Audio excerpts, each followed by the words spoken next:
ప్రచారం ఎక్కువ. ఈ ముఖ్యమంత్రి గారు మంత్రులు పని తక్కువ, ప్రచారం ఎక్కువ. ఈ ముఖ్యమంత్రి గారు మంత్రులు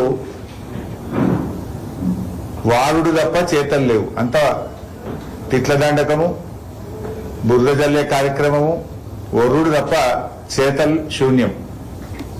ఇప్పుడు దూపైనప్పుడే బాయి తవ్వాలన్నట్టు ఎలినోనో వస్తుందని ఇప్పుడేదో హడావిడిగా మేడిగడ్డ రిపేర్ అంటారు, హడావిడిగా తమ్మిడి హెట్టి కట్టినట్టు పేపర్లకు ఫోజులు ఇస్తూ ఉంటారు.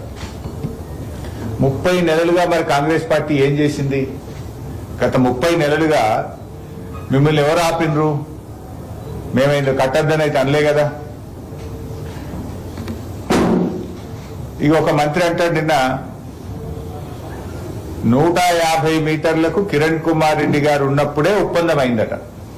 నిన్న ఒక మంత్రి వివేక్ గారు అంటా ఉన్నారు, 150 మీటర్లకు కిరణ్ కుమార్ రెడ్డి గారు ఉన్నప్పుడే ఒప్పందం అయింది అంటుండు. ఒక మంత్రిగా ఉండి ఇంత పచ్చి అబద్ధం మాట్లాడొచ్చునా? ప్రజలు ఏమనుకుంటారనే కొద్దిపాటి సోయన్న ఉండాలనా వద్దా?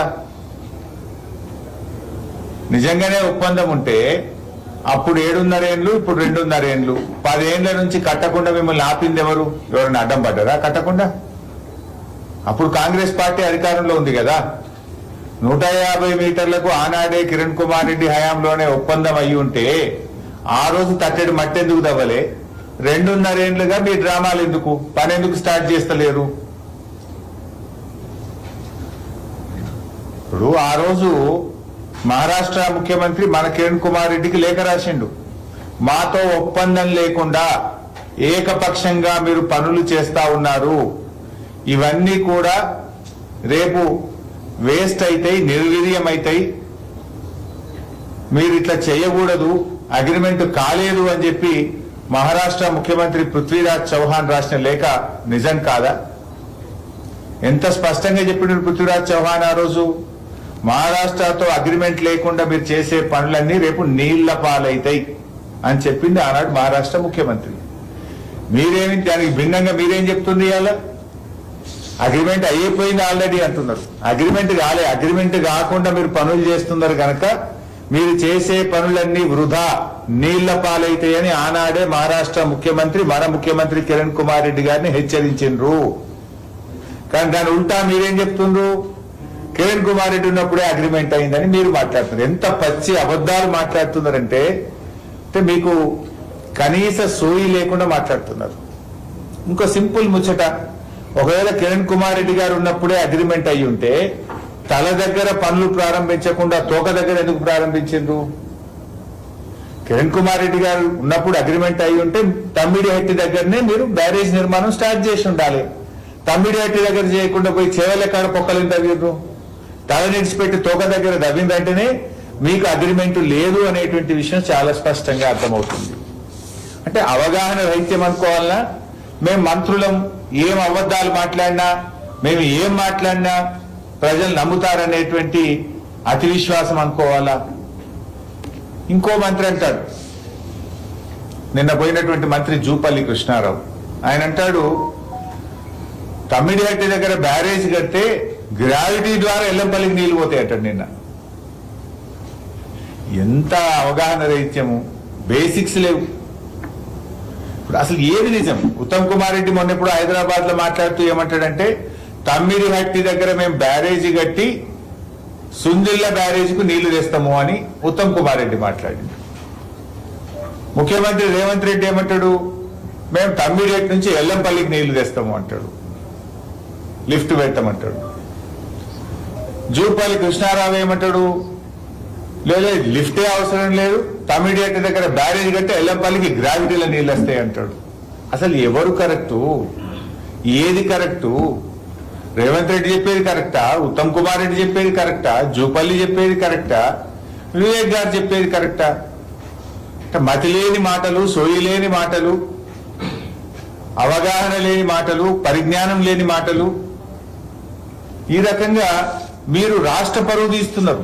మీ పరువు తీసుకుంటే తీసుకోండి, మాకేం అభ్యంతరం లేదు. కానీ తెలంగాణ మంత్రులకు ఇంత సోయి లేకుండా మాట్లాడతారా, ఇంత అవగాహన లేకుండా మాట్లాడతారా అని రాష్ట్రం యొక్క పరువు మంట కలుపుతున్నారు మీరు. ఇవాళ మొన్నెప్పుడు హైదరాబాద్ లో ముఖ్యమంత్రి రివ్యూ చేసి ఏమన్నాడు, 150 మీటర్లకు ఎత్తుకు బ్యారేజ్ కట్టడానికి కిషన్ రెడ్డి గారు మహారాష్ట్రను ఒప్పియాలి, దానికి నేను లేఖ రాస్తున్న బహిరంగ లేఖ అన్నాడు. వివేక్ ఏమంటున్నాడు, 150 మీటర్ల కిరణ్ కుమార్ రెడ్డి ఉన్నప్పుడే అగ్రిమెంట్ అయింది అంటాడు. అంటే కిరణ్ కుమార్ రెడ్డి ఉన్నప్పుడే అగ్రిమెంట్ అయితే నువ్వు కిషన్ రెడ్డి గారికి ఎందుకు బహిరంగ లేఖ రాసినావు? రేవంత్ రెడ్డిది కూడా ఎట్లుందంటే పొలిటికల్ స్కోరింగే తప్ప స్టేట్ స్కోరింగ్ లేదు. రాష్ట్ర ప్రయోజనాలు పట్టవు రేవంత్ రెడ్డికి. ఎవడన్నా ఒక పక్క రాష్ట్రాన్ని ఒప్పించాలి, అక్కడ వేరే ప్రభుత్వం అధికారంలో ఉంది అంటే ఒక స్టేట్స్ మెన్ లాగా బిహేవ్ చేయాలి, విజ్ఞతతో బిహేవ్ చేయాలి. ఆ రాష్ట్రానికి వెళ్ళి సంస్కారంతో మనము ఇచ్చిపుచ్చుకునే ధోరణిలో మన రాష్ట్ర ప్రయోజనాలు కాపాడడం కోసం ఒప్పించాలా, మెప్పించాలి. కానీ రేవంత్ రెడ్డి తీరెట్టుందంటే రెచ్చగొట్టే తీరున్నది. నిజంగా నువ్వు కిషన్ రెడ్డికి బహిరంగ లేఖ రాస్తే మహారాష్ట్ర అగ్రిమెంట్ అవుతుందా? Is it the way of getting the things done? నువ్వేం చేయాలి? మర్యాద పూర్వకంగా పోయి కలవాలి. అది కూడా మీ పద్ధతి ఎట్లుందంటే, ఆనాడు కేసీఆర్ గారి నాయకత్వంలో 2 జూన్ 2014 ప్రభుత్వం ఏర్పడితే జూన్ నెలాఖరికల్లా నేను మహారాష్ట్రకు పోయినా. ప్రభుత్వం ఏర్పడిన నెల రోజులు కూడా నిండక ముందే కేసీఆర్ గారు దోలిస్తే నేను మహారాష్ట్రకు వెళ్లి మహారాష్ట్రలోని మినిస్టర్ గారిని, ముఖ్యమంత్రి గారిని కలిసి మాట్లాడినాం. ఒక్క నెల లోపల మేము పోయినాం. మీరు 2.5 ఏళ్ళైంది, ఇంతవరకు పోయింది లేదు, బహిరంగ లేఖలు రాస్తారు అగ్రిమెంట్ చేయండి అని. అంటే మీ నిజాయితీ ఏందో, మీ చిత్తశుద్ధి ఏందో అర్థమైతలేదా? మేము ఆ రోజు ఇదే తమ్మిడిహట్టి దగ్గర బ్యారేజ్ కట్టుకుంటామని కొత్త రాష్ట్రం ప్రభుత్వం ఏర్పడిన నెలలోపే నేనే స్వయంగా ఆనాటి నీటిపారుదల శాఖ కార్యదర్శి మేమందరం కూడా మహారాష్ట్రకు వెళ్లి వాళ్ళని బతిలాడినాం, ఒప్పుకోండి అని చెప్పి రిక్వెస్ట్ చేసినాం. కానీ మీరు 2.5 ఏళ్ల తర్వాత బహిరంగ లేఖ రాస్తుంది. అంటే మీ సిన్సియారిటీ ఏందో, మీ ప్రాజెక్టు పట్ల మీకుండే చిత్తశుద్ధి ఏందో అర్థమైతలేదా రాష్ట్ర ప్రజలకు? అంటే ఇది ఒక రాష్ట్రాన్ని ఒప్పించే పద్ధతి కానే కాదు.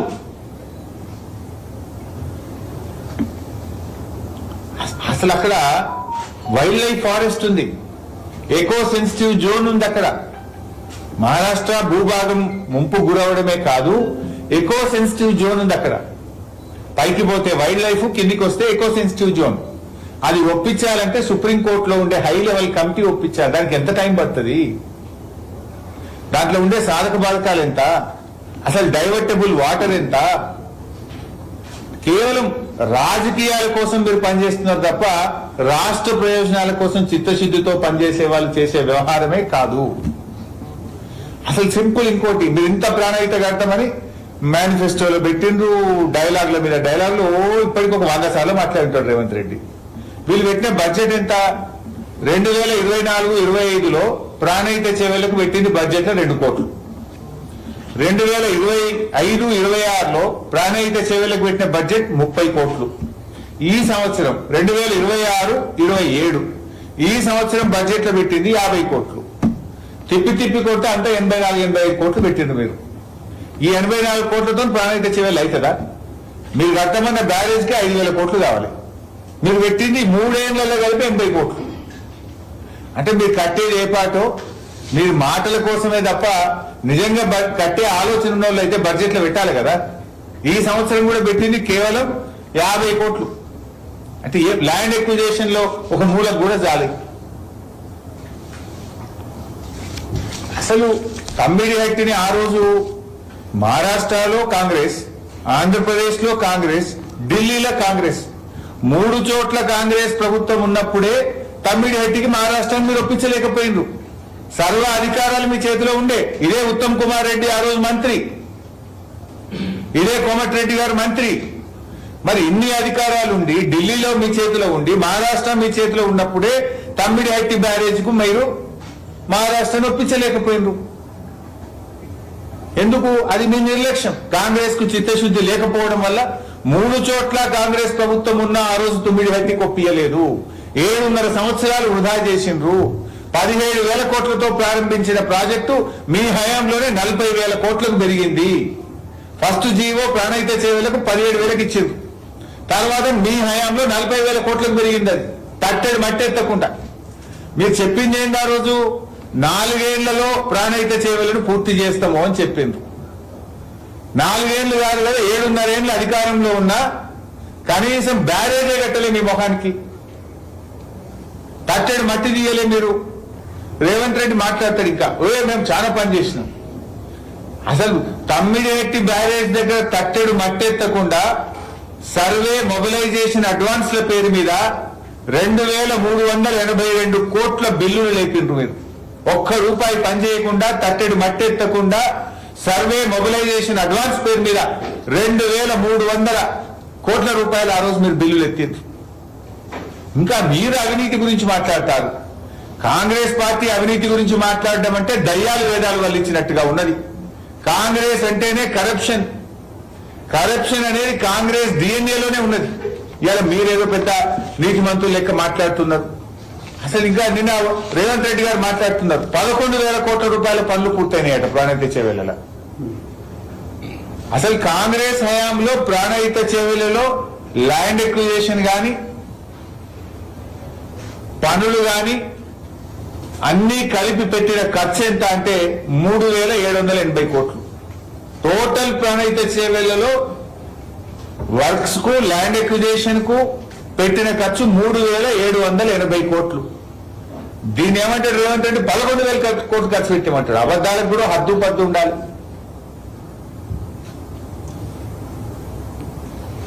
తమ్మిడిహట్టి దగ్గర నీళ్లు లేవు, ప్రత్యామ్నాయం చూసుకోండి అని ఒకటి కాదు, సెంట్రల్ వాటర్ కమిషన్ 2 లెటర్లు రాసింది.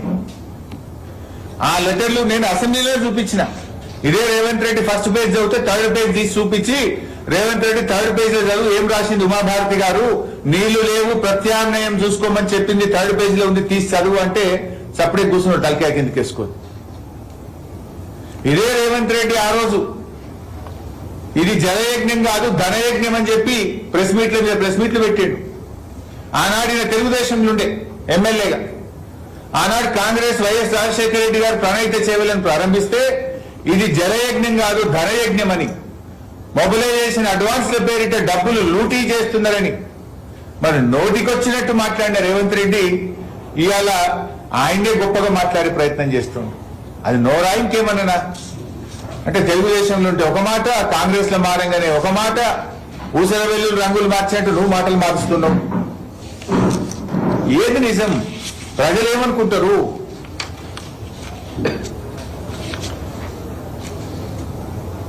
ఇలా మేడిగడ్డ 3 పిల్లలు రిపేర్ చేయమంటే 30 నెలల నుంచి నువ్వు ఏం చేస్తున్నావు? కాంగ్రెస్ ప్రభుత్వం వచ్చి 30 నెలలు అయింది. మేడిగడ్డలో కుంగిన 3 పిల్లలు మరమ్మతు చేయడం చేత కాదు నీకు.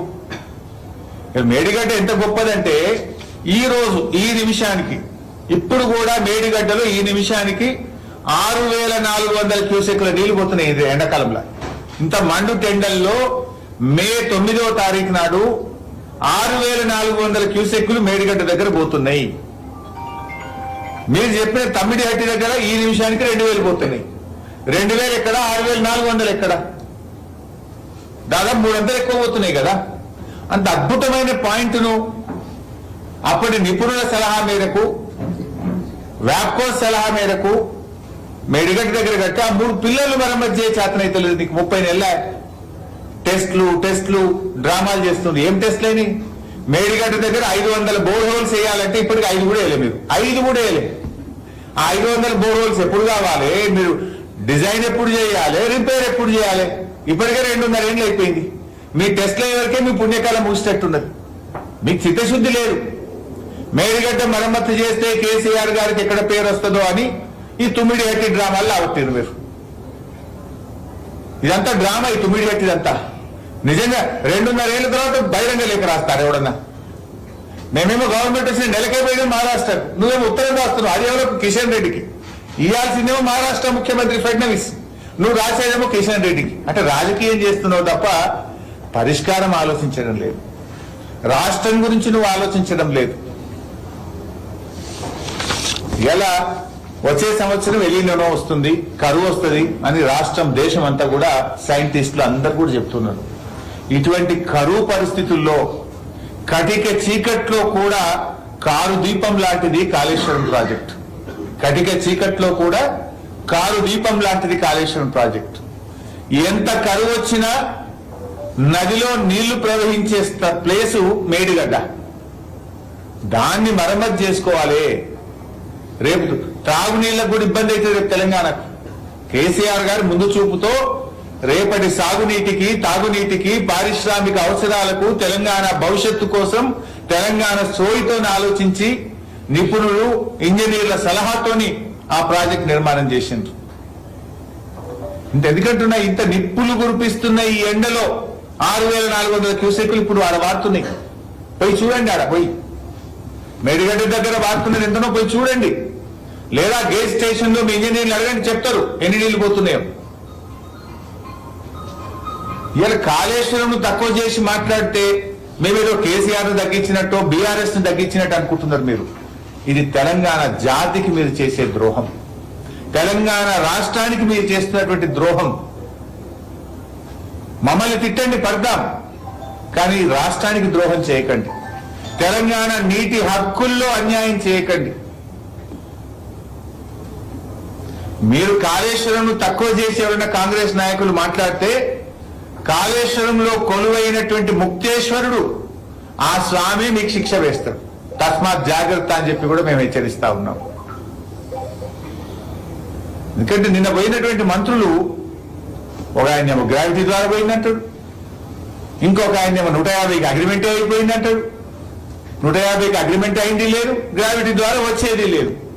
ఒక మంత్రులు పోయి అక్కడ మాట్లాడుతూ ఏదో జలహారతుల మీద డ్రామాలు చేస్తున్నారు. పోయి నిన్న జలహారతి ఓ డ్రామా. ఎన్నిసార్లు ఇచ్చింది హారతి ఇప్పటికి? మీరు 10 ఏళ్ళ తుమ్మిడి గట్టి కట్టమని అప్పుడు 7.5 ఏళ్ళు, ఇప్పుడు 2.5 ఏళ్ళు.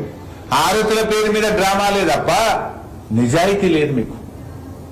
ఇప్పుడు దాకా మహారాష్ట్ర పోరా మీరు? కనీసం మా రాష్ట్రంలో ఉండే మంత్రి గారితో, సెక్రటరీ గారితో, ముఖ్యమంత్రి గారిని కలిసిన పరిస్థితి లేదు. ఆనాడు కేసీఆర్ గారు స్వయంగా తన జన్మదినం ఉండే, జన్మదినం రోజు కూడా నా బర్త్డే కంటే నా రాష్ట్రం ముఖ్యమని మహారాష్ట్రకు ముంబైకి వచ్చి మహారాష్ట్ర ముఖ్యమంత్రి గారితో, మహారాష్ట్ర గవర్నర్ తో, మహారాష్ట్ర నీటిపారుదల శాఖ అధికారులతో తన సమావేశమైంది. బర్త్డేను పక్కన పెట్టి బర్త్డే కంటే నా రాష్ట్రం ముఖ్యమని మహారాష్ట్రకు ముంబైకి వచ్చిండు కేసీఆర్ గారు. రాష్ట్రం ఏర్పడ్డ నెలల్లోనే వెళ్ళిండు కేసీఆర్. కానీ మీరు 2.5 ఏళ్ళే. ఆనాడు 7.5 ఏళ్ళు ఢిల్లీ, మహారాష్ట్ర, ఆంధ్రప్రదేశ్ కాంగ్రెస్ ఉన్నా చేయలేదు. ఇవాళ 2.5 ఏళ్ళైనా ఇంతవరకు పోయి మాట్లాడింది లేదు. మళ్ళీ నిన్న పోయి ఓ జలహారతి పేరు మీద ఓ డ్రామా. ఎంతకాలం ఆడతారు ఈ డ్రామాలు? డ్రామాలు కట్టి పెట్టండి. మేడిగడ్డ 3 పిల్లర్లు వెంటనే మరమ్మతు చేయండి. రేపు రాబోయే కరువు పరిస్థితుల్లో కూడా తెలంగాణ రైతాంగానికి సాగునీరు, రాష్ట్ర ప్రజలకు త్రాగునీరు ఇచ్చేటువంటి మరి కారు దీపం లాంటి ప్రాజెక్టు, అద్భుతమైన ప్రాజెక్టు కాళేశ్వరం ప్రాజెక్టు. దాన్ని పునరుద్ధరించి రాష్ట్ర ప్రయోజనాలు కాపాడండి. 284 టీఎంసీలకు అన్ని అనుమతులు తెచ్చిన మేడిగడ్డకు 284 టీఎంసీ. అంత మన నీటి లభ్యతకు మనకు తెలంగాణకు హక్కులు తెచ్చిన ఆ రోజు మేము కేంద్ర ప్రభుత్వం నుంచి, సెంట్రల్ వాటర్ కమిషన్ నుంచి టీఏసీ క్లియరెన్స్ తో సహా అన్ని అనుమతులు ఆ రోజు తెచ్చిపెట్టినాం. అక్కడ మనకు నీటి లభ్యత ఉన్నది, మన రాష్ట్రానికి కేటాయింపులు ఉన్నాయి. దాన్ని కూడా కొట్టుకుంటారు ఎవరన్నా? దాన్ని వెంటనే మరమ్మతు చేసి ఆ నీళ్లను వాడుకోవాలి, రాష్ట్ర ప్రయోజనాలు కాపాడాలి. Okay bus, thank you.